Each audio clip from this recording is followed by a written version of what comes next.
and welcome back to another speed build video.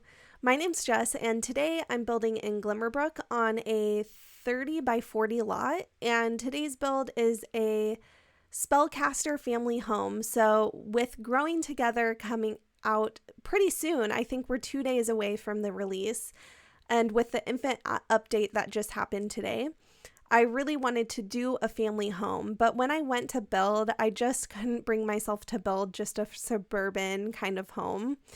So I decided to do an occult family home. I thought that could be kind of cool, and hopefully there's someone out there who this build would be perfect for.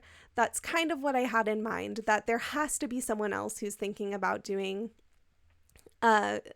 occult families with the new features that are coming out. So yeah, this is a spellcaster's home, and I'm really happy with how it turned out. I think it's such a cool house, and you can see here I'm getting the interior layout figured out, which I don't always do in my builds, but this is because I did pre-build this, or at least part of it, and I wanted to be sure I got the shape correct, so when I came to build the interiors, I didn't have everything all over the place and have to completely change the landscaping and roofing. So I got the interiors done first, and I'm glad I did, because as you can see, I didn't have things all matched up where they needed to be, but I finally figured it out, and I was so happy with how it turned out, and I love this build. I just think it was so fun to do, and it's just different for me, so I always enjoy doing builds that are a little bit different, just to keep things more interesting, because lately I've definitely been on a micro home kick, which, don't get me wrong, I will continue to be. I love building micro homes and tiny homes, but this was just so different and such a different style that it was just a nice change up for me. And a good reminder of all the cool stuff we have in The Sims, and just how powerful The Sims Build and Buy is really getting, of what you can create with what we have in the game. So it was just, I had a great time. If you can't tell, I had a great time doing this build. So you can see the shape really coming together, and I am pretty happy with kind of how this shape turned out. I love the little turret in the middle, and it's a huge milestone for me because it's my first time using circular walls. So very exciting stuff. I have to say, I can see why people don't like the circular walls. They are super tough to work with. We have such limited windows that we can use with them. So it wasn't all like a walk in the park for me, but it was really cool to use just something that I haven't been able to do before. And again, it made this build feel just kind of fresh for me. So I really enjoyed that. So here you can see I'm of course adding in some bridges, because I did for some reason decide to make the treehouse on an island. I just thought it would look cool to have kind of two island pieces together. And I do think it looked cool. I definitely think this visually is a lot more interesting than if they were connected. But I do realize, like, definitely very far from anything realistic to have an island where only a treehouse fits. But I wanted to make sure I did have a little hangout spot for The Sims, a little place where you could add in some area for your kids to play, and you could change up different skill building items underneath the treehouse there. What I end up putting there is a swing set, but you can definitely change it up for whatever works for your gameplay.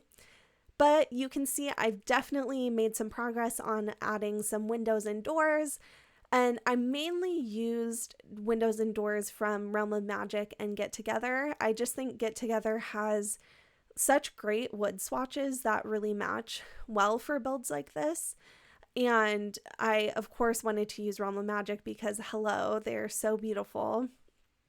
And so I was really happy to be able to get these items to work with this build. And because I actually don't think the game says those Get Together windows work on rounded walls, but they do work. So if you are building you can definitely keep that in mind. I didn't have any problems with them. Well, I did have problems with them, but I was able to get them to work where they weren't showing the wall through. So anyways, feel like maybe they should be classed as working for circular walls, but, or maybe I missed them. I could have missed them too. But here you can see we are beginning the long trek that is landscaping this build. It took me quite a while to landscape, just because using the rocks was definitely a journey to cover up all that weird orangey yellow. I'm not sure what kind of earth that's supposed to be that is in Glimmerbrook, but I really don't like that like soil color at all. So I wanted to cover it all up with rocks, and you can see I'm in all the spaces that I have left, which there isn't a lot of land left. I filled it in with trees and just tried to match it into the exterior of the world there, and just tried to grab out trees that matched the exterior. So here you can see I'm using this rock from Cats and Dogs, and actually I didn't know it, but it's one that snaps to the terrain without you having to use the tool mod. Now I did have really steep hills, so I did still have to use the tool mod quite a bit, but it's good to keep in mind if you are a builder. It's in live edit and it's just a Cats and Dogs rock, and you can use it without having to do a ton of adjusting. It actually wants to stick to the terrain, which is just so nice. I'm so glad I discovered it. I'm sure I've used it before and had this discovery before, but I feel like sometimes we selectively forget things just to be excited by it again. So that's what I'm just thinking. If I've done it before, I just intentionally forgot that this works. So you can see I'm just filling in all the little gaps and the blanks, trying to cover up all of that orangey yellow. Just, it's not great. It looks like macaroni to me. I don't know. Anyways, so you can see here I was trying to get rid of that shadow that it cast on the rocks that were underneath this area, but I just couldn't trick the Sims into seeing it without the shadow. And I do think logically it makes sense that underneath the stilts there would be a shadow. So I don't think it looks too bad. Yeah, so I was reluctantly okay with the fact it didn't work. But you can see the rocks took me a majority of the landscaping time. It just definitely required some patience, and very grateful for the tool mod to make all those like fine-tune adjustments that needed to happen. But I love the shape that it ended with. I think it looks convincing, and even though it's kind of a narrow path in between that like bridge area, still think it looks great. So I was really happy with that because I wasn't sure if I'd be able to maintain space there. And I got a little worried, but we barely made it. But we still made it. So all good things. So here you can see I went around the outside of the build with rocks, but I just decided to do that off camera because I figured you wouldn't want to see me place that many rocks in one build. So I went ahead and started on just the regular landscaping, and I used this bush from Snowy Escape that has kind of like a tendril coming down from it. And I just use that everywhere. I just think I really wanted to make this feel like kind of a grassy build, and I didn't want it to just be like sheer rocks. I wanted there to be some kind of life and plant life that was growing on the rocks themselves. So I used that bush like crazy. And you can also see near the front door, I wanted to add in some colors that reflected the stained glass windows, which I love. I love that little component of this build. So I used the yellow, and of course I was using a ton of green to bring in that green, and some white flowers as well. So here you can see I'm just doing what I can with the tool mod to adjust this and make it feel as natural as possible and like it was organically growing where I placed it. So yeah, I ended up being really happy with this effect. And am super grateful. I can't remember the builder I saw use this item first, but I definitely saw someone else use this item to cover up like the train in this way, and I never thought to use it like this. So I'm really glad I saw that, and I wish I could remember so I could give credit, but there's a ton of amazing builders out there. I hope you check out other builders. I'm sure if you're watching this, you're probably just as obsessed with Sims builds as I am and have a ton of favorite builders. But you can see I wanted to bring some of that greenery onto the house. I just thought it was looking a little bit, I want to say plain, but it's definitely not a plain house with the windows and doors I use, but I thought it needed a little something. So I went ahead and used the ivy pieces from Get Together with the little flower pieces too to add in a little pop of yellow. And I continued using this bush from Snowy Escape to add in what kind of looks like ivy growing between like the cracks and crevices of the roof line. And I just think it makes this build pop so much more. It looks so much more interesting this way. So I'm happy I added that in because I was a little unsure if I should do it. But once I got going, it's also pretty addictive to like add on those little green pops here and there. It's just like, it's hard to not kind of go overboard. I know there's the saying, what is it? Like, always before you leave the house, take off one accessory. I may have, or possibly for my landscaping, I should have listened to that advice.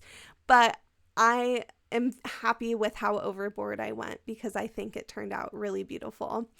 So now we're moving on to the interiors, and of course the first thing I had to do was add wallpaper, and I really wanted to be sure to add it this time because I knew I was going to be using the tool mod quite a bit on the inside of the build, and occasionally it's when you're changing wallpaper, it's really easy to delete items that you've placed with the tool mod.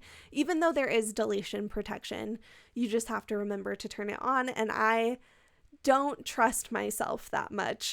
So, yeah, I went ahead and just did the wallpapers all ahead of time, and I really like the little combination I was able to come up with.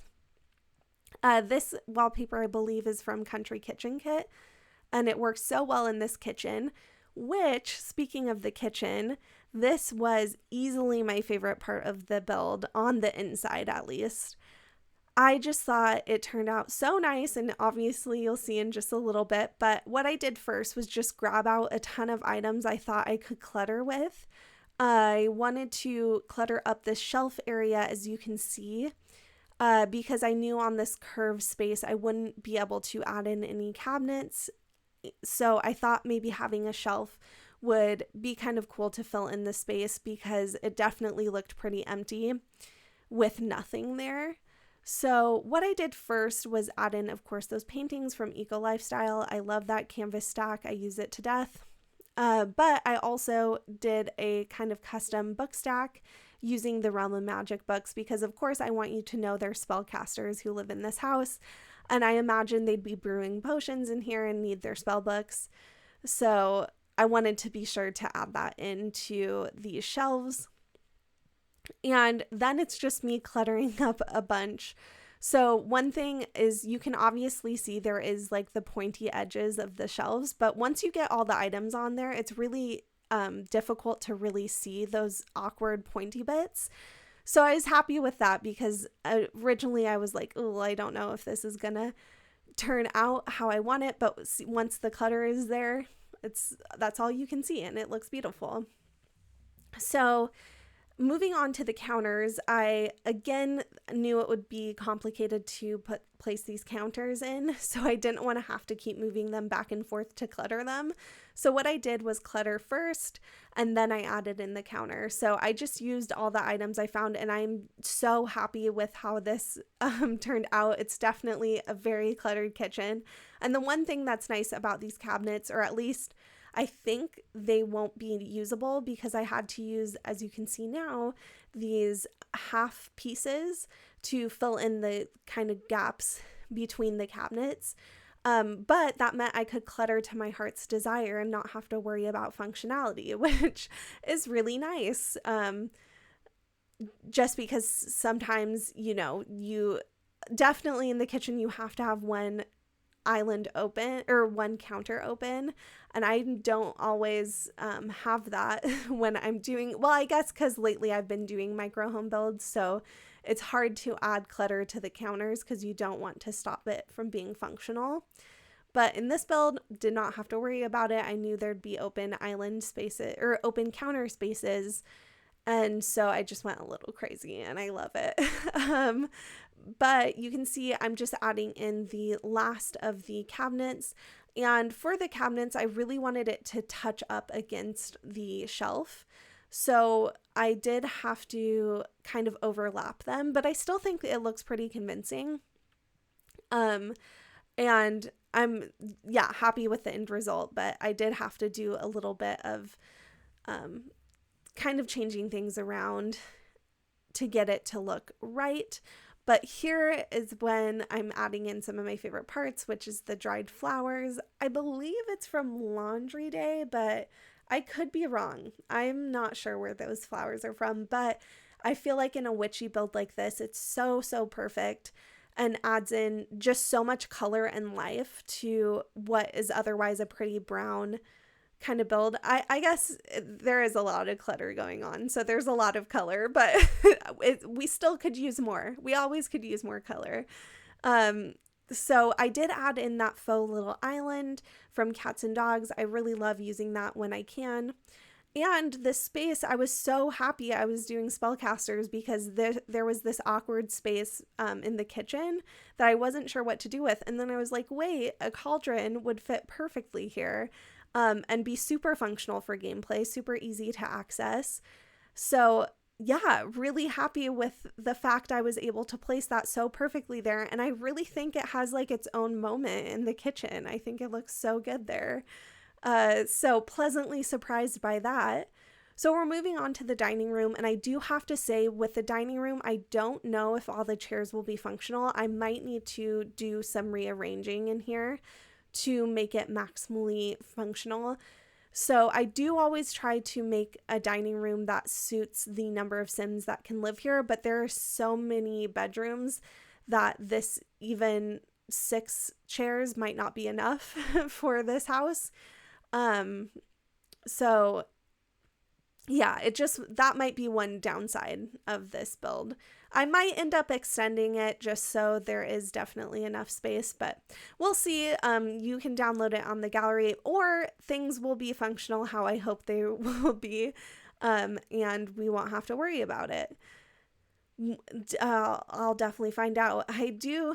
I'm trying to play test more before I do voiceovers, but with trying to get content out before Growing Together comes out, I just kind of need to get going and I'm really focused on it, which speaking of, we did have the infant update come out today. So if any of you have tried the infants, definitely let me know what you think of so far. Finally, the infants are free and we get a whole new life stage in The Sims, but I'm very, very curious how gameplay has been affected by that. Because I probably won't be able to play it until maybe this weekend. I'm definitely going to be focusing on building. That's what I always do when any new pack comes out. I don't often play it. I tend to build with it right away, but I am really excited to have this gameplay and have something totally new. And it's always nice when the Sims community seems pretty unified in their excitement, and it seems like everyone's pretty excited for this pack. So we did the living room, and I just kept it simple, and I wanted to carry through the green color, and I was going for this kind of shabby chic style in this house. So kind of like the people who moved in here, it had this kind of grand Victorian feel, but it had kind of slowly started to not fall apart, but just kind of be a little less of the high class look and a little bit more of the shabby kind of used and lived in space.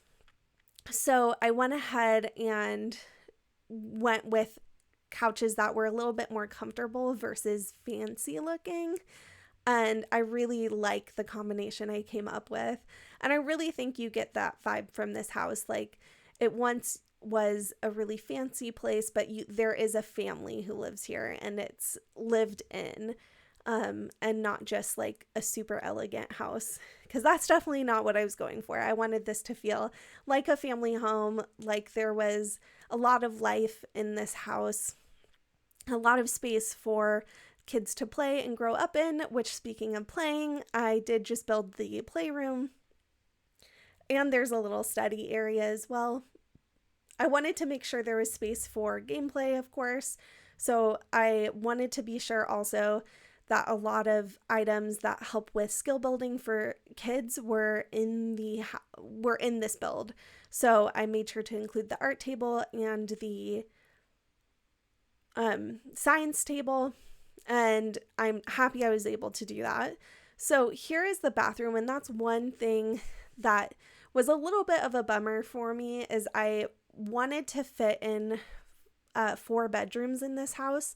So in order to do that, I had to have the main bathroom on the first floor, which isn't ideal for gameplay, but hopefully it will work pretty well. There is a bathroom on the upper story. It is just attached to the main bedroom. So you'll see that right now. You can see it over in the corner. But, it's just kind of how the layout worked out, because sometimes I do have to admit, as a builder, I'm not always thinking about the layout first. I'm oftentimes thinking about how it looks from the outside and if it looks nice, and then I just have to figure out the layout from there. And this was one that was a little bit more complicated for me, and I did struggle a bit to figure out how to fit in the rooms that I wanted to add into this build. But I'm super happy with how it turned out. There's one awkward room, but there has to be when you're building with diagonals. There's always going to be one room that's not perfect. But you can see I'm building the parents' room, and for the parents' room, I wanted to use the Realm of Magic bed. That was like my main goal. I wanted to make sure it was in this build, and everything just came after that. So I tried to match in what I could with that bed, and I think I was able to do that. And oddly enough, a lot of base game items worked really well, like this little nightstand and the bookshelf. They bring in all the different colors from the bed really nicely, of course, other than the red. And yeah, really happy with how that turned out. So for the bathroom, I just kept it the same as the bathroom downstairs. I didn't think I really needed to do anything special. So kept it very simple. Just added in that candle though, which I love that candle from my wedding stories. So cute. And I'm glad I was able to use it, because I was going between that and the sconce that I ended up using downstairs that you may have noticed. And I'm happy I went with the sconce, but I really wanted to get that candle in the build somehow. So figured it would work in the bathroom. But here you can see I'm doing the toddler's room, and this is where I thought you could easily put in a crib if you wanted to have an infant live here. And of course you could switch it up to have there be a full bed for a child to live here really, really easily. So I did go with toddler though, just for the time being, because I don't have the update yet when I was building this. So I did try to make it possible for you to easily change things out when the update comes out, which the update is out. So right now, if you want this to be a infant's bedroom, you easily could change that. Same with this room. This is a teenager's room, or at least like a child who has very like sleek kind of taste. It's a lot more simple than the room next to it, a little bit more muted. But I did go with this green color, and I really love this bed from base game. So that kind of was the thing that led me to make all the decisions in this room. I just tried to match it to the bed, match things to the vibe of the bed, which ended up with me using this base game desk, and I really like it. I definitely have never used it before, so just fun to use new different things in the game, because doing different style of builds. So we're moving on to the guest bedroom, or as I think of it, as like the grandparents' bedroom. So this is where you could have the grandparents stay if they're coming for a visit, or if they will live in your family's household. Yeah, I wanted to make sure I had that in this build. But of course, again, you can change this up. You could have a teen live here.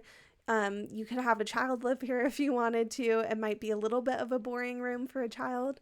But you can see I was just able to add in a rocking chair. I was so happy with that, just to really bring through the point that this is a grandparents' room. And yeah, we're just about done with the bedrooms. So now we're just moving on to this little exterior space where I wanted there to be a little painting space, some places for your Sims to just relax, read, and hang out. So that actually means we're coming close to the end of the build. So I want to thank you so much for watching. It's so amazing to me that people spend their time watching my videos at all. I really enjoyed doing this build for you. I hope you have a great day, a great week. Thanks so much for watching again. Bye.